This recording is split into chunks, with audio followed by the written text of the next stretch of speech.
नशे का जाल, बुरा है हाल, युवा बेहाल।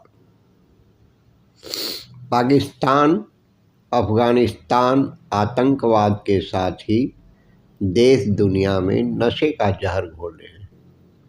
दुबई से नशा तस्कर, ड्रग्स माफिया भी भारत में आज सक्रिय है।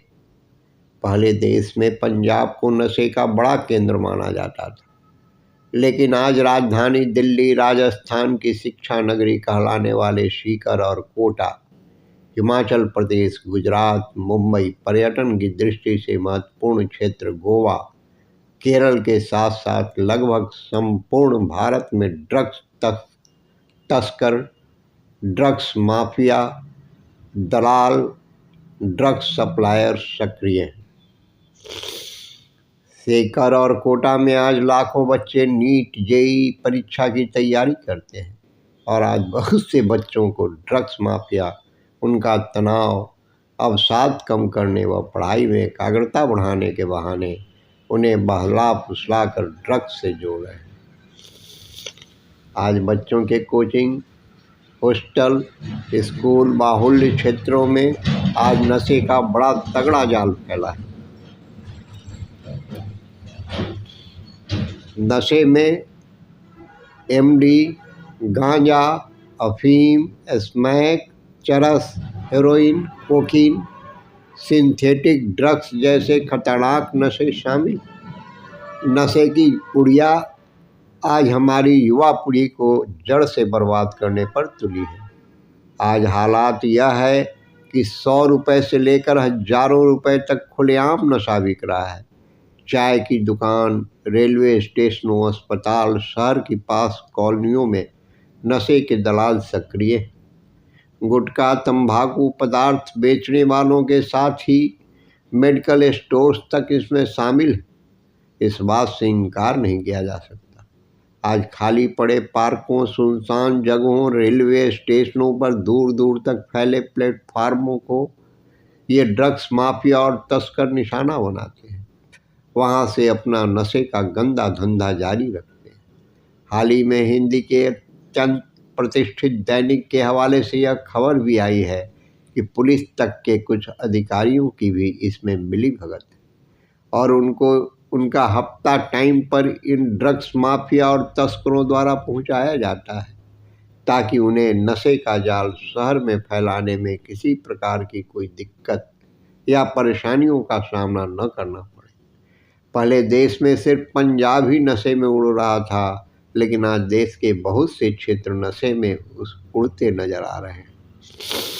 पंजाब से लगते राजस्थान के हनुमानगढ़ और गंगानगर क्षेत्र में भी नशे से अछूते नहीं हैं। जैसा कि गंगानगर क्षेत्र पंजाब और पाकिस्तान से तथा हनुमानगढ़ पंजाब से जुड़ा है। पाकिस्तान सीमा पर ड्रोन को नशे के लिए इस्तेमाल कर रहा है। अनेक बार सीमा सुरक्षा बल ने ड्रोनों को ध्वस्त करने की कार्रवाई भी की है। आज यहाँ नशे के इंजेक्शन, चिट्ठा, अफीम, गांजा, चरस और न जाने कितने प्रकार के महंगे से महंगे नशे आसानी से उपलब्ध हो जाएंगे। इस आशय की खबरें तो आए दिन मीडिया की सुर्खियों में रहती है, जो इस बात का पुख्ता सबूत है कि आज देश उड़ता देश बनने की कगार पर है। युवा पीढ़ी जो नशा करती है उनमें युवा महिलाओं की संख्या भी काफ़ी। तंबाकू और शराब का नशा तो आम है ही, युवाओं में सूंघने वाला भी नशा आज खूब प्रचलन में है। भारत ही नहीं, दुनिया में नशे के आंकड़े बहुत ही भयावह। एक आंकड़े के अनुसार 1.1 करोड़ लोग आज इंजेक्शन से नशा करते हैं, जिसमें से 13 लाख को HIV है, 55 लाख को हेपेटाइटिस C की बीमारी है और लगभग 10 लाख लोग ऐसे हैं जिन्हें HIV और हेपेटाइटिस C दोनों है। ड्रग वार डिस्टॉर्शन और वर्ल्डोमीटर की एक रिपोर्ट के अनुसार पूरे दुनिया में मादक पदार्थों का अवैध व्यापार सालाना लगभग 30 करोड़ रुपए का है। वहीं national drug dependent treatment NDDT AIIMS की वर्ष 2019 की रिपोर्ट बताती है कि अकेले भारत में ही लगभग 16 करोड़ लोग शराब का नशा करते हैं। रिपोर्ट के आंकड़े बताते हैं कि देश की लगभग 20% आबादी 10 से 75 वर्ष के बीच की विभिन्न प्रकार के नशे की चपेट में है। हाल ही में नवंबर 2024 में ही नारकोटिक्स कंट्रोल ब्यूरो ने राजधानी दिल्ली में 80 किलो से अधिक कोकीन जब्त की है, जिसकी अंतर्राष्ट्रीय बाजार में कीमत करीब 900 करोड़ रुपए है। इसी दिन भारतीय नौसेना, गुजरात एटीएस और एनसीबी ने गुजरात तट पर 700 किलो मेथाम्फेटामीन पकड़ी है और इसी मामले में 8 ईरानी नागरिकों को गिरफ्तार किया गया। इससे पहले अक्टूबर 2024 में दिल्ली पुलिस ने पश्चिमी दिल्ली के गोदामों से 200 किलो कोकीन जब्त की थी, जिसकी कीमत करीब 2400 करोड़ रुपए बताई गई थी। इससे पहले 1 अक्टूबर को दिल्ली के ही महिपालपुर से 562 किलोग्राम कोकीन की भी बरामदगी हुई। दोनों ही मामलों में इंटरनेशनल ड्रग कार्टेल का सरगना एक ही व्यक्ति है, जो दुबई से जुड़ा था। पंजाब की बात करें तो पिछले कुछ महीनों में ही पंजाब पुलिस ने 153 बड़े ऑपरेटरों सहित 10,524 तस्करों को गिरफ्तार किया है। हाल ही में 790 किलोग्राम हेरोइन, 860 किलोग्राम अफीम तथा अन्य नशीले पदार्थों के साथ साथ 13 करोड़ रुपए से अधिक ड्रग मनी जब्त की गई। इस साल सीमा सुरक्षा बल ने पंजाब की लगती सीमा से 183 ड्रोन जब्त किए, जो वर्ष 2023 में बरामद 160 ड्रोन से कहीं अधिक है। कहना गलत नहीं होगा कि पंजाब, पाकिस्तान, अफगानिस्तान एवं ईरान के तथाकथित गोल्डन क्रेसेंट से तस्करी कर लाई गई नशीली दवाओं का एक पारगमन बिंदु, ट्रांजिट पॉइंट तथा बाजार दोनों ही।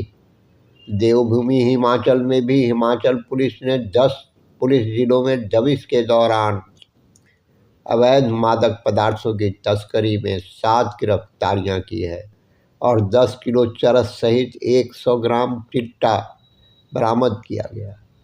गुजरात की बात करें तो कुछ समय पहले ही गुजरात में नेवी, एनसीबी, गुजरात पुलिस और एटीएस की संयुक्त टीम ने ड्रग्स की बड़ी खेप पकड़ी है और 700 किलो मेथाम्फेटामाइन के साथ 8 ईरानी नागरिकों को एक नाव से गिरफ्तार किया गया। पकड़े गए ड्रग्स की कीमत करीब 3500 करोड़ रुपए बताई गई थी। इस साल मई माह में केरल में हाई क्वालिटी की जब्त की गई 2525 किलोग्राम मेथाम्फेटामाइन ड्रग्स की कीमत 25,000 करोड़ रुपए बताई गई है, जो दर्शाता है कि उच्च साक्षरता दर के बावजूद केरल जैसा राज्य भी नशे की भयंकर गिरफ्त में है। आज नशा तस्कर नशे को फैलाने के लिए तकनीक का सहारा ले रहे हैं, मसलन ड्रोन तस्करी, कोडवर्ड, सोशल नेटवर्किंग साइट्स का उपयोग इनके द्वारा किया जा रहा है। हालांकि सरकार समेत माननीय सुप्रीम कोर्ट ने भी देश में मादक पदार्थों की लत के दुष्परिणामों और उसके बढ़ते प्रसार को संज्ञान में लिया है। जन जागरूकता अभियान, नशा मुक्ति तथा पुनर्वास और नशा तस्करों के खिलाफ सख्त कार्रवाई जारी है। लेकिन बावजूद इसके भी इंडिया अब उड़ता इंडिया बनता चला जा रहा है। आज भारत बुरी तरह से नशे की समस्या से जूझ रहा है। कहना गलत नहीं होगा कि नशा एक बेहद ही जटिल और बहुआयामी मुद्दा है, जो देश के सार्वजनिक स्वास्थ्य और सामाजिक ताने बाने को क्षति पहुंचा रहा है। नशीली दवाओं की लत लगातार बढ़ने से निजी जीवन में अवसाद, पारिवारिक कलह, पेशेवर अकुशलता और सामाजिक सह अस्तित्व जैसे अनेक समस्याएं सामने आ रही हैं। नशे से धन और स्वास्थ्य दोनों को पट्टा लग रहा है। देश की प्रतिष्ठा भी दांव पर लगी हुई है। उल्लेखनीय है कि हमारे देश में नारकोटिक्स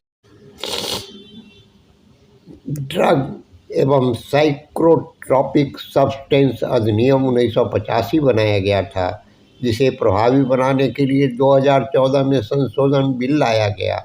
इसके आधार पर 2015 में नया कानून बनाया गया। लेकिन भारतीय कानून कहीं न कहीं लचीला है। नशा तस्कर, ड्रग्स माफिया, राजनीतिक मिलीभगत कानून के लचीलेपन का फायदा रसूखदारी के कारण आसानी से पुलिस व कानून की गिरफ्त से छूट जाते हैं। भारत को सिंगापुर जैसे देश से प्रेरणा लेने की ज़रूरत है, जहां नशे के खिलाफ कानून विश्व में सबसे ज़्यादा सख्त। उल्लेखनीय है कि सिंगापुर के कानून के तहत अगर किसी भी व्यक्ति से 500 ग्राम से ज़्यादा गांजा या 15 ग्राम से ज़्यादा हीरोइन तस्कर करते हुए पाया जाता है तो उसे मौत की सज़ा दी जाती है। भारत को चाहिए कि वह नशा तस्करों, माफियाओं को रोकने के लिए, उन पर लगाम लगाने के लिए कानून को सख्त बनाकर कार्रवाई करे। युवाओं जागरूक और सतर्क रहने की ज़रूरत है, तभी नशे पर लगाम लगाई जा सकती है और देश को उड़ता इंडिया बनने से रोका जा सकता है।